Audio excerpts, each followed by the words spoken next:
خب تو که فهمیدی هستی، اون لحظه که فهمیدی هستی به چی فکر کردی؟ به چشمات، به دستت، به پات، به اینا فکر نکردی که. پس من چه تو اینا نیستی؟ تو هیچ ارتباطی با این دست و با اگر لحظه ای که فهمیدی که هستی و به خودت فرو رفتی و گفتی من هستم، اون موقع به کدوم عضوی از اعضای بدن فکر کردی؟ به گوش، به سر، هیچ کدوم. این خانم کاتلین رین شاعر انگلیسی میگه که من توبه کردم از این دست، توبه کردم از این پا، اینا به زور خودشون من بستن، میگن ما توییم. اینا من ربطی به اینا ندارم. بنابراین اولین چیزی که میفهمیم بعد از اینکه خودمون رو شناختیم اینی که ما ارتباطی با این بدن نداریم.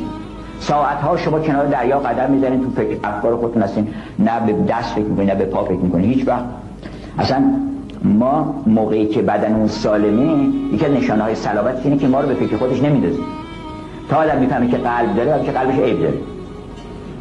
یعنی قلب اگر که درست بزنه اصلا